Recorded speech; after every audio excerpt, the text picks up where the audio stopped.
They are naturally created machines that operate with the energy of 10,000 nuclear bombs. They're tropical storms with wind speeds that can reach up to 230 miles per hour, capable of generating enough electricity to power the entire United States for months. They are tropical cyclones. In the Pacific Ocean, they're called typhoons, and in the Atlantic, they're called hurricanes. That cluster of thunderstorms that came off the coast of Africa moved right through the Caribbean, moved right across Central America, and eventually developed into a named storm in the Pacific. I've never felt anything like that in my life, no. No, that was one of the most intense, terrifying experiences I've ever had in my life.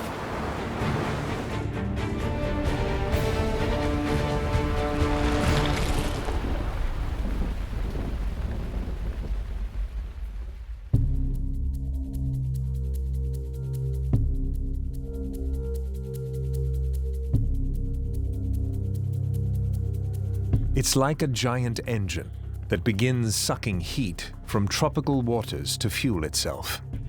With winds that can reach up to 300 kilometers per hour, a hurricane is a wonder of nature. Highly destructive, complicated in design, and difficult to predict.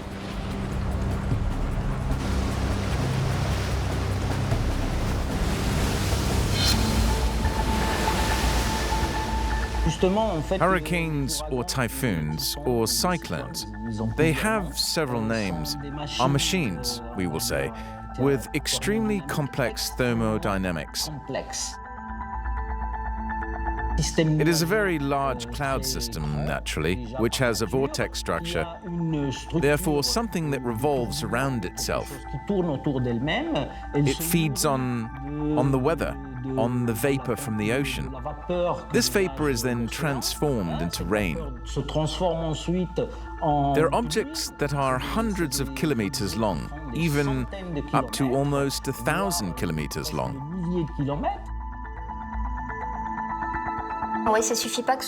The tropical cycle is really the result, in jargon, of an ocean-atmosphere coupling.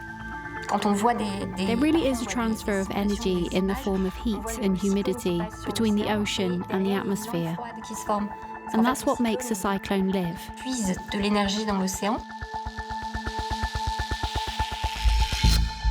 So hurricanes really start as a cluster of thunderstorms. We consider them areas of low pressure where actually there's rising air. As air rises, the moisture condenses into clouds.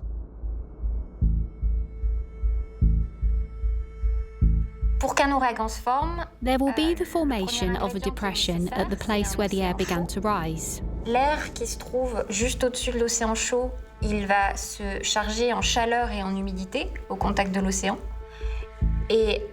And this will create a suction of the surrounding air, which will then move towards the depression.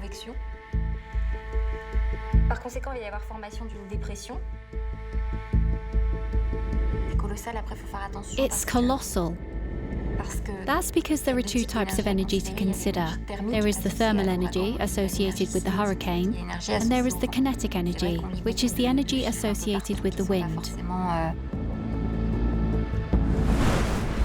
When wind speeds reach 119 kilometers per hour, a hurricane is born. In the Atlantic, the official hurricane season begins on the 1st of June and lasts until the end of November. Distinctive hurricane seasons that have everything to do with having an ocean water temperature that's warm enough to support hurricanes. Typically, we need ocean water temperature at least 27 degrees Celsius or 80 degrees Fahrenheit to support these storms. Hurricanes primarily occur in the Caribbean Sea, the Eastern Pacific or Southern Atlantic Oceans, and the Gulf of Mexico. But the genesis of these storms is found on the African continent and the Saharan Desert.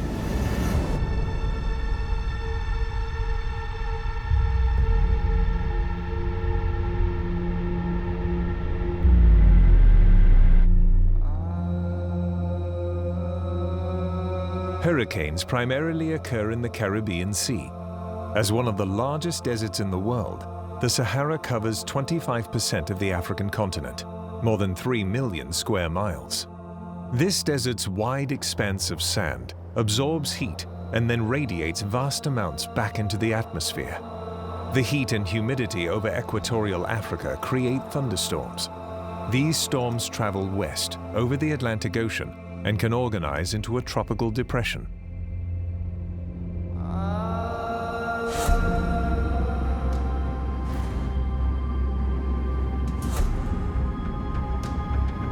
We saw this cluster of thunderstorms pushing off the coast of Africa. This is a tropical wave.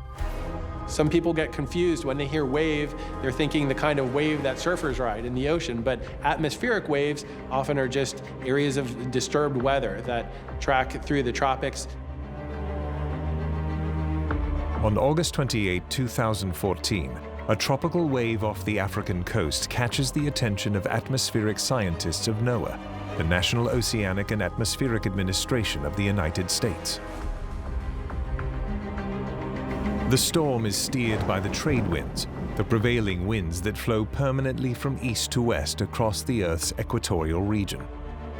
That cluster of thunderstorms that came off the coast of Africa across the tropical Atlantic moved right through the Caribbean. Los Angeles resident Jennifer Lowry has been waiting to go on a planned vacation to Cabo San Lucas, a resort city at the southern tip of Mexico's Baja California peninsula. With over 200,000 residents, Cabo is known for its beaches, outdoor restaurants, and bars. And it was just traveling down for the weekend with two of my best girlfriends. Just a quick weekend getaway, very casual.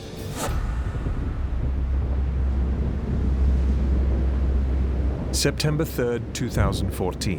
What started out as a tropical wave off West Africa is now a poorly organized storm that is slowly crossing Central America. The United States government's National Hurricane Center warns of the possibility for this wave to develop into a low-pressure area south of Mexico and later into a tropical cyclone. The cluster of thunderstorms arrived in Central America around September 3rd, moved out into the Pacific. It became a tropical depression, which is a closed circulation, a closed area of a disturbance. It never really developed into a hurricane or a tropical storm in the Atlantic, so it never got a name. But moving out into the Pacific, it got better organized.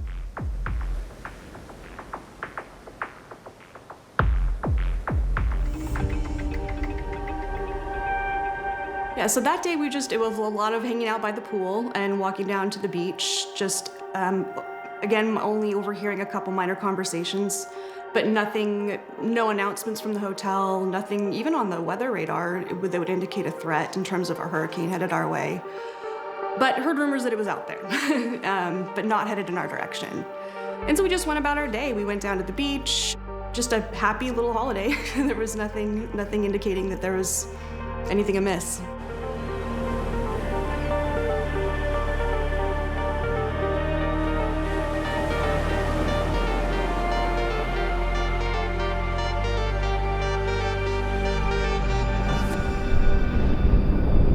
The large system of thunderstorms slowly progresses westward and gradually organizes over the next few days. An increase in thunderstorms prompts the National Hurricane Center in Miami, Florida, to upgrade the tropical depression to tropical storm status. The winds reached 39 miles an hour, where it became a tropical storm. And they're given a name in the Pacific and the Atlantic. The World Meteorological Society assigns the storm a name. In this case, it got the name of Odile, late on the day of September 9th, 2014. Storms are given first names because, in the end, it speaks more to the people. And in general, people are more attentive to phenomena when they are given a first name than, for example, a number. It was the sailors who started to give names to cyclones. The funny thing is that in the beginning they used to give female names to the cyclones they encountered. I don't know if it was because of their unpredictability, devastating nature, I don't know. Now, Odile is starting to get noticed.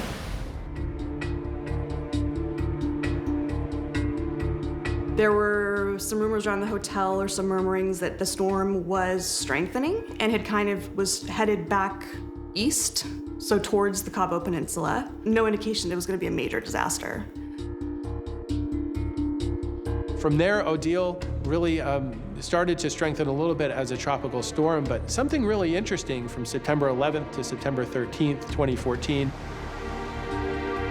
The forward speed had dropped and it drifted in somewhat of an erratic path. That makes it a little bit harder to forecast the direction and the intensity when storms are drifting like that. The storm had changed course fairly rapidly. It had turned east, but was still not headed directly for the Cabo Peninsula. But around September 13th, the steering became a little more pronounced. We had a mid-level ridge of high pressure to the east, an upper-level area of low pressure to the west. And as these systems became more pronounced, it enabled Odile to have better guidance and better upper-level tracking and guidance from above, really. And that enabled the storm to start accelerating.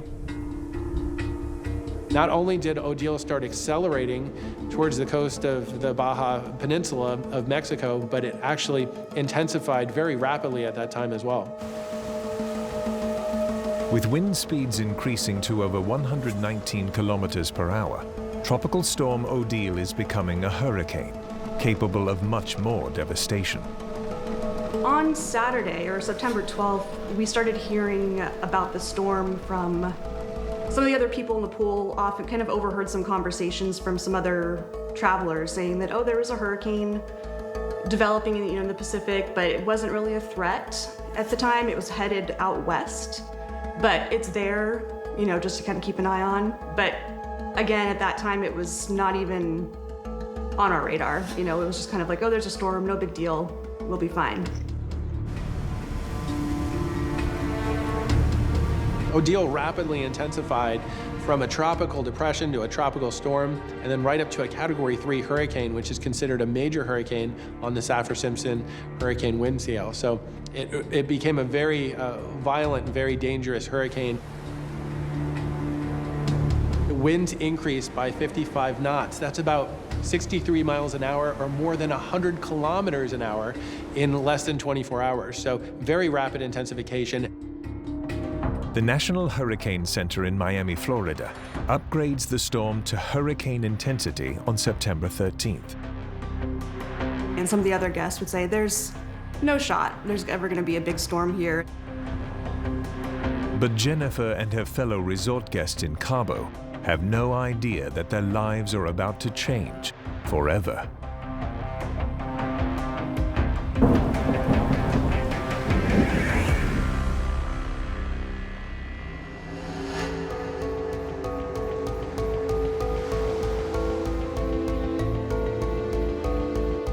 What started out as a tropical wave off the West African coast lumbered across the Atlantic Ocean and Central America.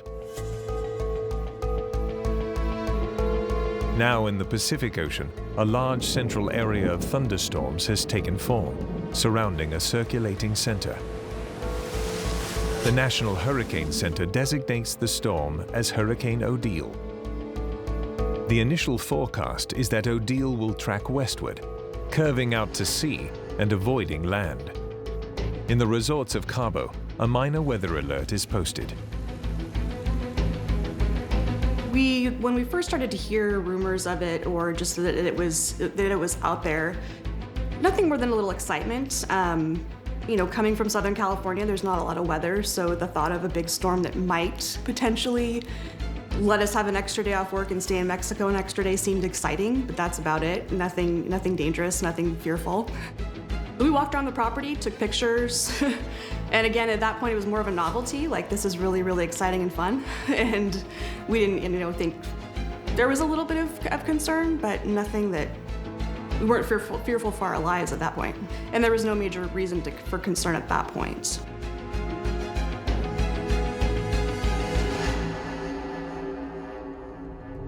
While scientists know how a hurricane develops, they know less about what the storm is likely to do.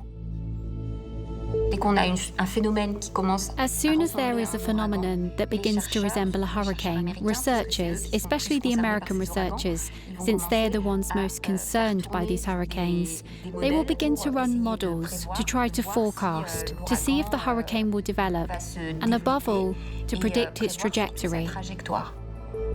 Really, one of the limitations of forecasting sometimes is not having enough data, especially in hurricane forecasting. That helps us predict through computer modeling what it's going to do in the future.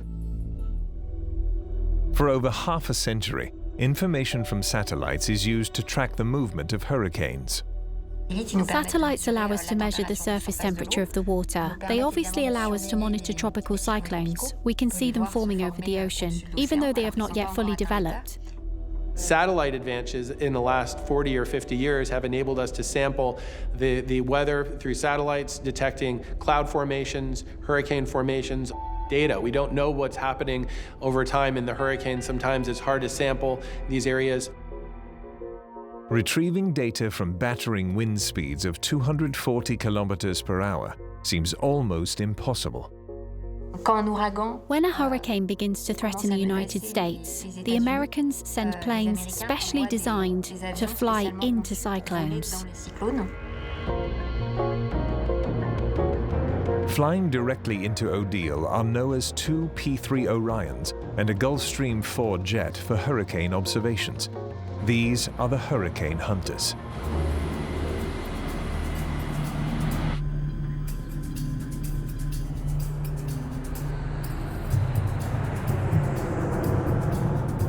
Manned by pilots, scientists, and researchers, these brave men and women fly straight into one of the most destructive forces of nature. They're very valuable because they'll fly into hurricanes, they'll fly transects across the hurricanes at different elevations, sampling temperature, humidity, wind speed, all these valuable data inputs that go into our models.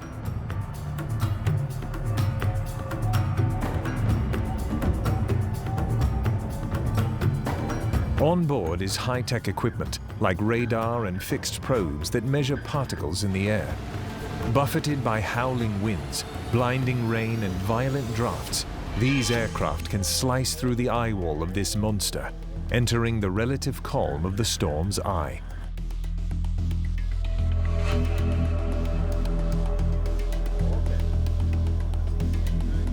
In the center of the storm, you have the eye of the cyclone. On average, its diameter is about 50 kilometers. So in the eye of the cyclone, there's almost no wind. In general, there are no clouds. In any case, there is no rain. Sometimes there can even be blue sky.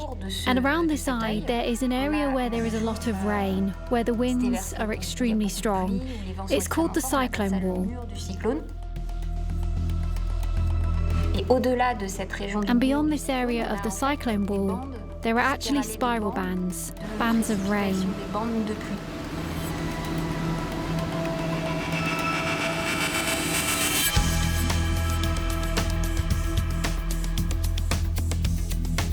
Direct observations of the lower eye wall, where the strongest winds exist, help forecasters understand critical information about the storm's development, how intense the hurricane will be, and where and when it will strike land. But being so close to the ocean is too hazardous even for these aircraft to fly. So the hurricane hunters collect additional data by releasing weather devices into the storm.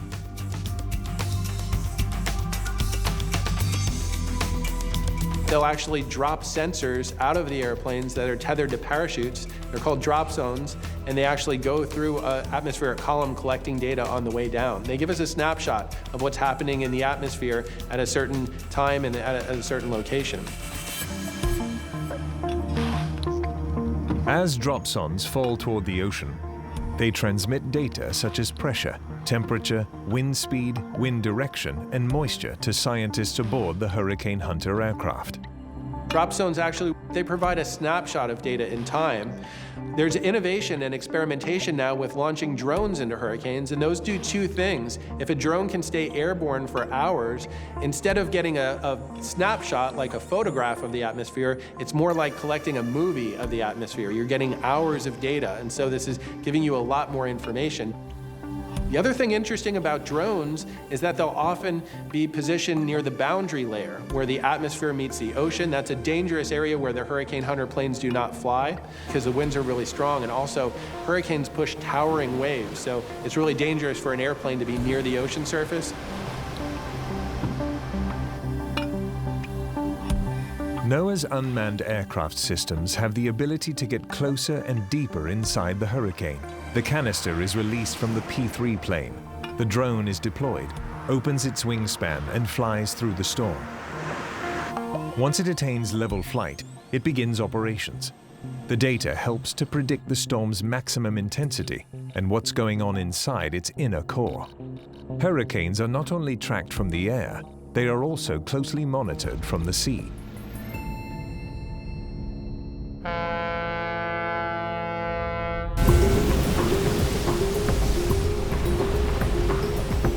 Sea gliders are automated sensors that actually go into the ocean and measure data in the ocean during the time of a hurricane. So they can actually go to depths and record temperature data, salinity data, and get an idea of the oceanic profile. That's important because we know that warm water fuel hurricanes.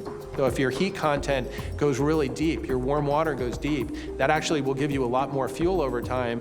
Gliders are deployed in early summer and recovered at the end of the hurricane season. They collect data from ocean depths of about 305 meters.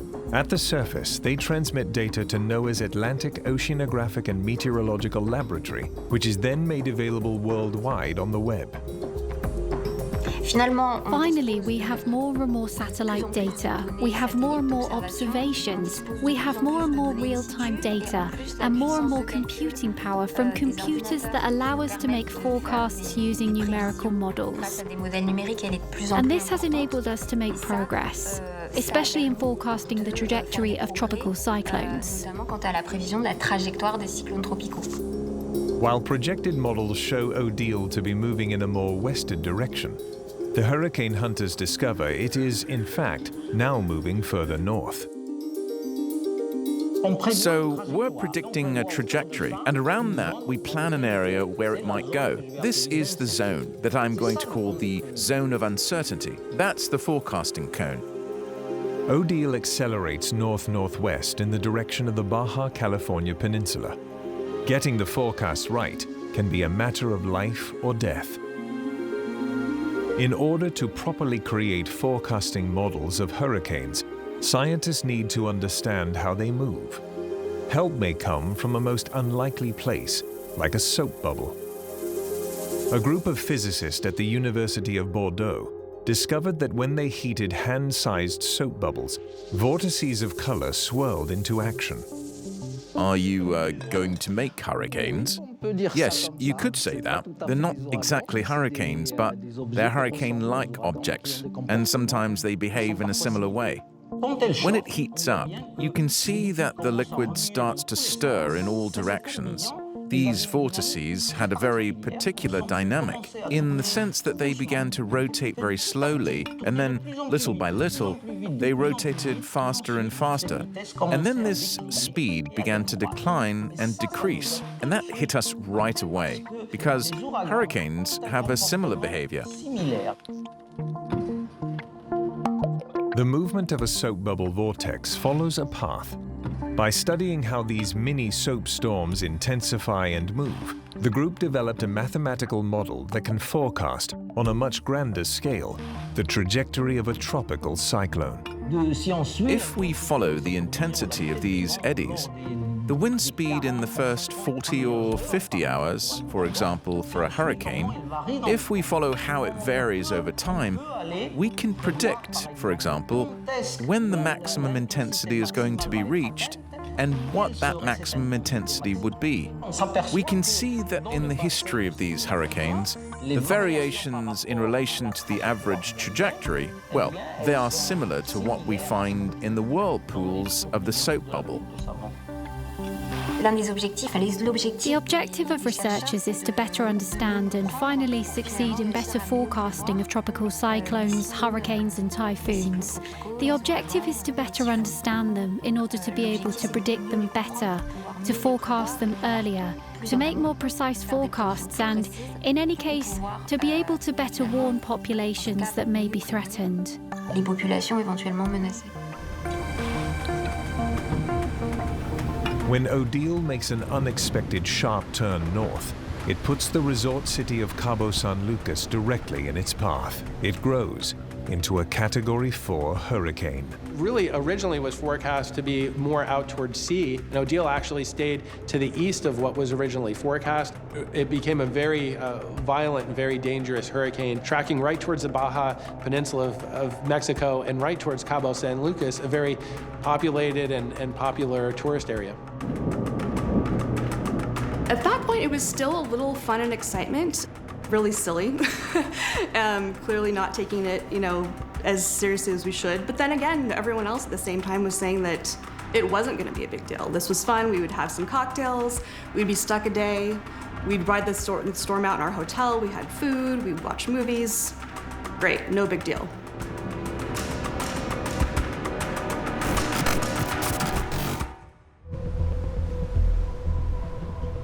Hurricane Odile barrels towards the resort city of Cabo San Lucas, Mexico. Foreign hotel guests like Jennifer Lowry notice the warning signs of the approaching natural disaster. Probably at that point in time, never seen rain that severe or winds that intense. Clouds were starting to look real ominous. The tide was coming in. You could feel it in the air. Kind of everything starting to intensify. Kind of a feeling of electricity in the air. And the pace of the hotel staff running around and trying to expedite preparations. They were taking precautions of boarding up the windows, battening down the hatches. Memos going out regularly to all the guests, kind of keeping us in the loop the entire time. The airlines were already talking about the potential for canceling them. So we were just kind of thinking, okay, what are we going to do? We better notify our families and our bosses and whatnot that this is a possibility that we might get stuck for a day or two. That's when it was kind of a brief hint of panic that, okay, this might be serious.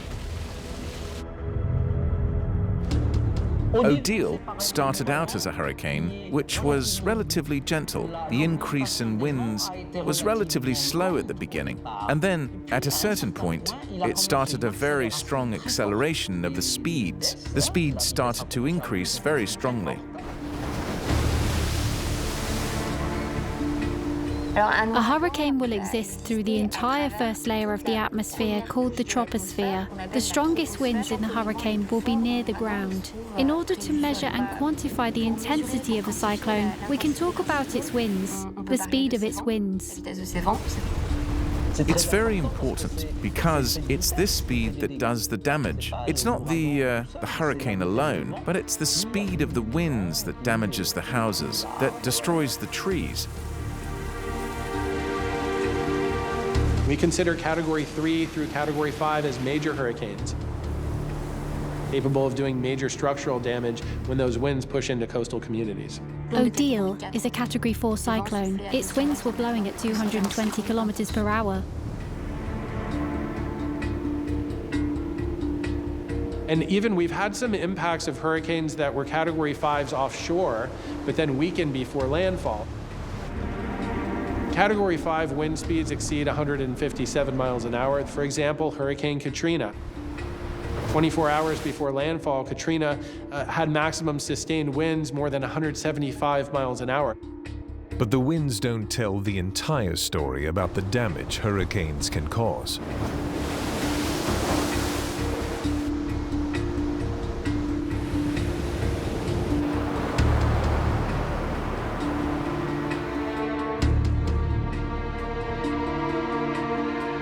People think of hurricanes as wind events because we see a lot of video of palm trees blowing around and roofs blowing off houses, but it's actually the flooding that kills most of the people and does most of the economic damage. So really saltwater storm surge and heavy rainfall near the coast and inland tend to kill a lot of people and produce a lot of damage. The storm surge is the raising of the ocean level when a tropical cyclone arrives on the coast. Winds from the cyclone push the bodies of water towards the coast, creating a rise in the water level. If ever there's a high tide phenomenon at that time, it creates an even greater rise in the water level, and this storm surge creates floods that are often deadly. In 2012, at its peak, Hurricane Sandy stretched 900 miles along the Atlantic coast of the United States. The massive superstorm made landfall at high tide. As it moved towards the mid-Atlantic coast, the wind field greatly expanded, and so the strong winds were blowing over hundreds of miles of coastline, but unfortunately that enabled it to push tremendous amounts of salt water all along the mid-Atlantic and the New England coast. Tremendous area got impacted by strong winds and really high saltwater storm surge as well.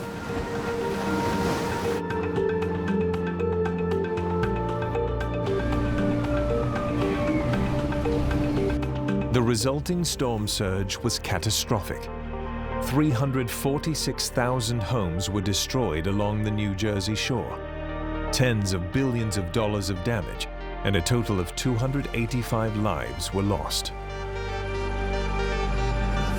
Floodwaters kill more people in hurricanes than the wind, but what we use for the classification of this storm is the wind category. And so this blindsides a lot of people. I spent about 10 to 12 years building the first storm surge database for the United States, and it's basically the comprehensive flood history for coastal communities from Texas to Maine. So it really builds that archive of data from the mid-1800s to present, so people can actually drill down into their community and actually see their community flood history, which gives us a good idea of risk analysis. Oftentimes I find people say, hey, I've lived in this place for 20 or 30 years, my property never floods. But we look back deeper into the history and we say, well, 40, 50, 100 years ago, there was a storm here that put at least, a meter or several feet of water over your property. But there are other identifiers when it comes to coastal flooding. The evidence is not hard to find once you know where to look. When we think of coastal flooding, sometimes we think of salt water slowly coming up. During a storm surge, the water's pushing in incredibly rapidly and it's filled with debris. It can actually rub tree bark off of trees, and this is a sign where we can come back here and see how high the water level got. Really, an important thing is for people to be able to assess their risk.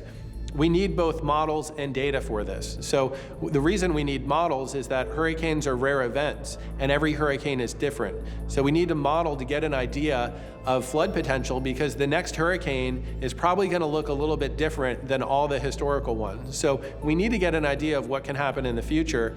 That said, we need to look back into the data to get an idea of what's happened over time, because we can see high water marks that happened decades ago, or even in some areas more than a century ago. That can provide guidance to validate the models and to give us an idea where we're over-predicting or under-predicting flood risk.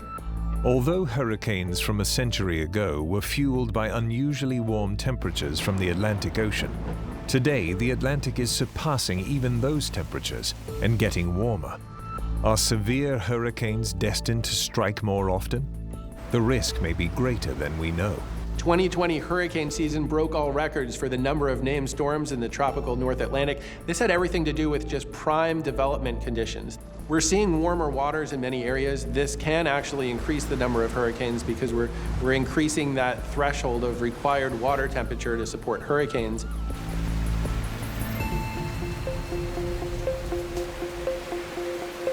In the resorts of Cabo San Lucas, at the tip of the narrow and remote Baja Peninsula, some 26,000 foreign tourists are stranded. There is no place to run. At that point, they were grounding flights or planes on the tarmac at the airport and making them turn right back around. So all flights were grounded at that point. Around maybe 2 or 3 in the afternoon, the tide started to really kick up. The waves were crashing onto the beaches, taking out some of the little beach cabana huts, and the winds were kicking into super high gear. And the rain started to get really intense. The hotel workers were running around trying to make preparations, trying to rapidly sweep water from the courtyard because it was starting to flood. You're more than welcome to ride out the storm in your room, but if you feel safer, please come to the hotel ballroom. It's in the center of the hotel, and we have shelter for you. In the early morning hours of September 15th, Odile reaches the shores of the Baja Peninsula. Odile intensified from a tropical depression to a tropical storm, making landfall near Cabo San Lucas as a Category 3 hurricane with wind speeds of around 110 knots, or around 200 kilometers an hour, about 127 miles an hour. Jennifer and her friends decide to ride out the storm in their room. The power started to officially go out completely in our room and flicker and then go out completely. And everybody kind of went, kind of like a shriek. We're starting to get a little panicked because things were rapidly intensifying. So at that point, yes, we were in total darkness. So all communication at that point ceased. The last thing that our family members or friends heard from us were those messages saying, things are getting really bad. Just so you know where we are, we're safe, but you may not hear from us. It was starting to occur kind of in the back of our heads that what we thought was going to be fun and games and an extra day of vacation may quickly turn into worst case scenario, just at the rate that things were intensifying. The windows in the hotel room started to shake. You could start to feel your joints almost expand with the change in the pressure. The toilets and the plumbing were starting to suck water back out. So there was water coming out of the toilets and there was debris starting to come out and everything was it felt like a suction. And the windows were shaking more and more. We were definitely scared, thinking, okay, now what do we do? The storm sounded like a freight train hitting the hotel. There are very, very eerie noises coming from the windows and the stairwells. There's this one sound from the stairwell that I will never, ever be able to get out of my head for as long as I live. It's the creepiest sound I've ever heard.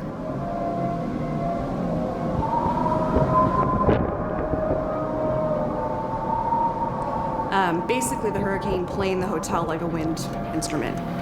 A palm tree snapped off and smashed into our window. There was water seeping through the glass panes in the window into the room. So we decided at that point this was serious enough for us to go take shelter. It took 3 of us to pull the door open because the suction was that strong at that point. And we just grabbed hands and made a run for it. Jennifer and her friends join other guests in the hurricane shelter set up in the hotel ballroom. There were guests that were coming in who had made it back on their own, who were bleeding and fallen, but about 85% of the hotel rooms were completely ruined, windows shattered. There's stories of furniture flying through the window, glass breaking. People were coming in looking horrified, injured, bloody. Once we saw the panic and concern from not only the guests who had been through hurricanes before, but the hotel staff, that's when it really started to think, okay, we may not make it. This was terrifying. By 11 o'clock at night, the most dangerous part of the hurricane, Odile's eye wall, comes ashore. The eye wall is close to the ocean, where the strongest winds lurk. Drawing energy from heat in the water, it propels this giant monster over Cabo San Lucas. At any moment, things could have completely collapsed. Doors of the ballroom are going to fly off, and everyone's going to get sucked out. And although that seems like a crazy thought, that's what it felt like. The maintenance people, the hotel staff, they were continuously inspecting the roof to make sure that it wasn't about to fly off. I'd say it was the equivalent of like white knuckle gripping a steering wheel for the next 4 or 5 hours in that hotel ballroom. And then all of a sudden, it got quiet. It got really quiet, and one of the other hotel guests had their iPad up in the weather radar, and they looked, because we were still getting a little bit of Wi-Fi signal at that point. They said, "We're in the eye." And just then, the hotel staff kind of came around and said, "Nobody leave the room. This is just because it's not over." But it was eerily quiet. It can happen that the eye of the hurricane passes over an island, for example. So the wind blows and then suddenly it stops for an hour, 2 hours, so we think it's over. But in fact, the cyclone continues to advance, and suddenly, finally, it's the other part of the cyclone that's over the island. There the winds start blowing in the other direction since we're on the other side of the eye. à coup, ils se mettent à souffler dans And l'autre it's sens. this that is particularly devastating because, in the end, the houses, the facilities, etc., first suffered an extremely strong wind in one direction, Extrêmement fort dans un sens. and then an extremely strong wind in the other. En gros, toutes les constructions qui avaient... So basically, all the construction that had held up when the first part of the wall passed through will end up collapsing during the second passage. After the eye of the storm passed by and the back wall of the hurricane hit, it felt like a bomb was going off. There were 140-mile-an-hour winds. The whole building shook. It felt like the building was just going to lift off in the air. It was much more violent and terrifying than the initial first half of the storm. And people still filtering into the ballroom, being rescued, looking like they had just been through a nightmare. It was pretty terrifying. The couple from South Padre Island that were so calm and collected at first and reassured us that there was absolutely nothing wrong, that they'd been through many of these, they were shrieking and panicking and literally freaking out. The look on their face, the look of horror on their face, was kind of all we needed to think, okay, this is real. Because they said, no, they've never experienced anything like this at this point. Everybody was collectively terrified. And we just sat frozen in the hotel against the wall. We had no idea what to expect. Everything was intensifying. There was do we fear for our lives? What's gonna happen? Are we gonna make it through the night? Nobody knew. It was just kind of, I'd say, organized chaos at that point. I've never felt anything like that in my life, no.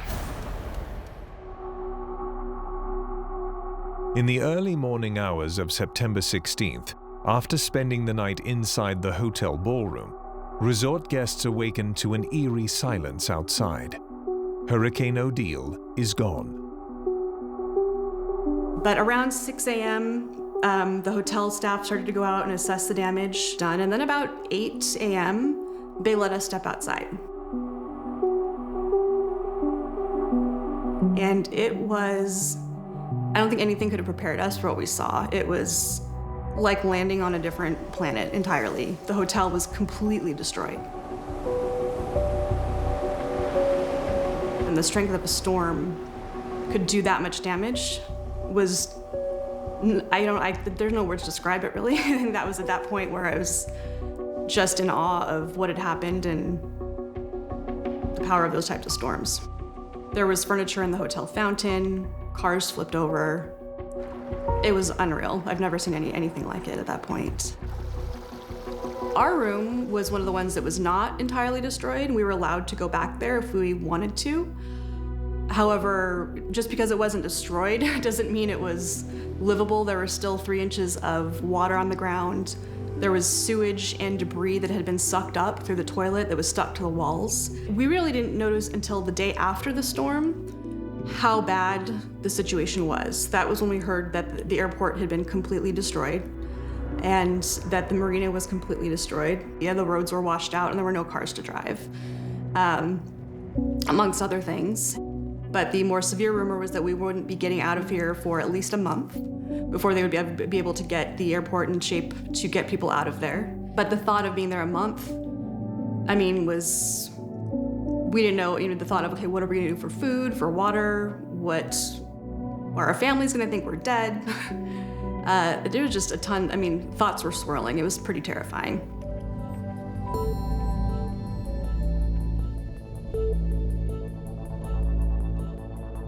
But while Odile has moved on, the storm is not over. Alors ce cyclone, il va se déplacer. So this cyclone, it will move and it will have 2 ways to die. The first way is that if it ever reaches land, if it ever reaches land, it will no longer be above the energy source that sustains it. Qui le fait vivre. Du coup, il va commencer à diminuer en intensité. As a result, it will begin to diminish in intensity. And a second effect is if it ever encounters regions of the atmosphere where there is strong vertical wind shear. Let's say that the cyclone must be seen as a tube, and the top of the cyclone must not be separated from the bottom, otherwise it weakens it, it kills it. And if ever a cyclone encounters areas where it's suddenly sheared off, there, it'll also make it less intense. Odile weakens after passing over the Baja Peninsula. It crosses the Gulf of California with rains that reach into Arizona and New Mexico, where it ends as a tropical storm. In total, Odile led to the deaths of 18 people and over $1 billion in damage during its 9-day existence. But what made this storm unique is that it rapidly intensified and changed course, taking everyone by surprise. Odile was moving a little bit erratically. It was hard to forecast the track. There were a lot of question marks with this storm. The models, originally were suggesting that this storm stays out to sea. When a hurricane forms in the west of the United States, it moves towards the west. So it goes to the ocean, it goes to Hawaii, it rarely comes back to the United States and Mexico. So Hurricane Odile is quite a rare event. Odile was quite rare. It was only the third major hurricane, Category 3 or above, to strike the Baja Peninsula of Mexico. Pretty rare in that part of the world. We don't see a lot of major hurricane impacts. In Cabo San Lucas, food and water is rationed. The Mexican military performs food drops for the local residents. Resort guests worry their friends and families back home will fear the worst if they don't hear from them. So the first thing on our minds was, let's get in touch with our family, try and rebook our flights. We'll be out of here tomorrow, maybe, hopefully. The Wi-Fi completely went out. After being stranded for 4 days on the resort, the wait for these vacationers is over. They are finally going home. There was word that some of the commercial airlines had started doing rescue missions, like Good Samaritan rescue missions. All we knew was we were gonna go to the airport, wait on the tarmac, and get on a plane and go. No, because there was really no airport building, it was a tarmac. They had cleared up enough of the tarmac of the airport to just allow planes to take off. Once we taxied down the runway and we had, wheels up, everyone just started cheering. Everyone was cheering, crying. Great, we're going back home to our, first world lives, and these people are completely, everything's destroyed. They have nothing.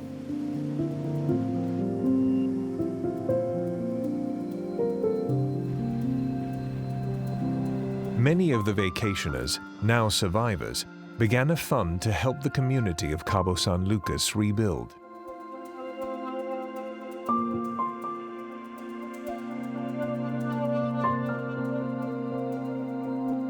The unpredictable nature of Hurricane Odile proves that scientists still need to know more about these storms. Hurricanes, cyclones, it's a subject that speaks to everyone. We've all seen satellite images of cyclones, we've all heard about them in the media, but it's not something that is completely understood by researchers.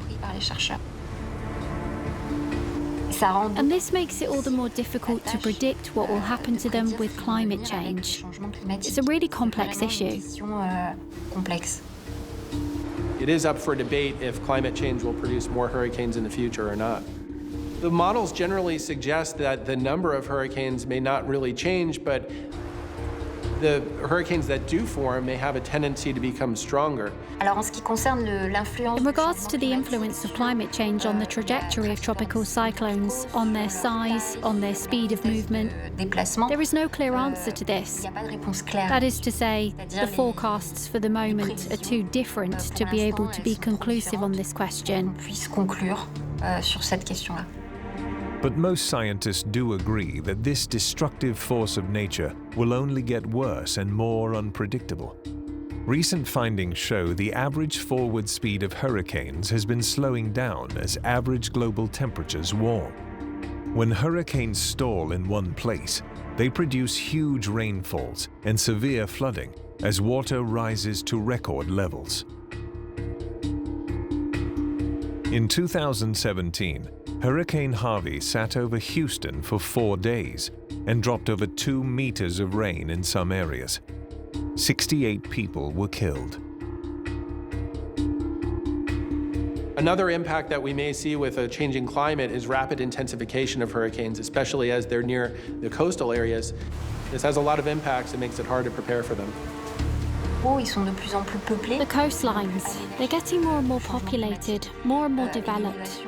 In addition, with climate change and rising water levels, the risk of submersion in the event of a tropical cyclone will be increasingly high. The most effective and radical solution would in any case be to encourage new construction to be carried out further away from the coast.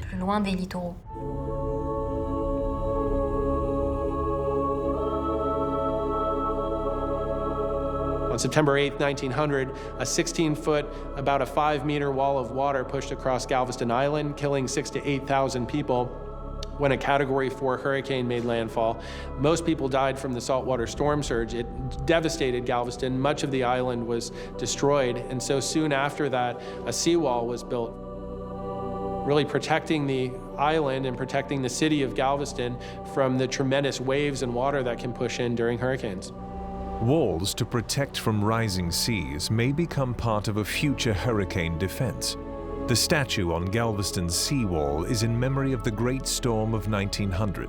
It ranks amongst one of the largest hurricanes ever recorded, making it the hardest to forget. On the list of hurricane names, some are retired. There will never be another Sandy, Katrina, or Odile.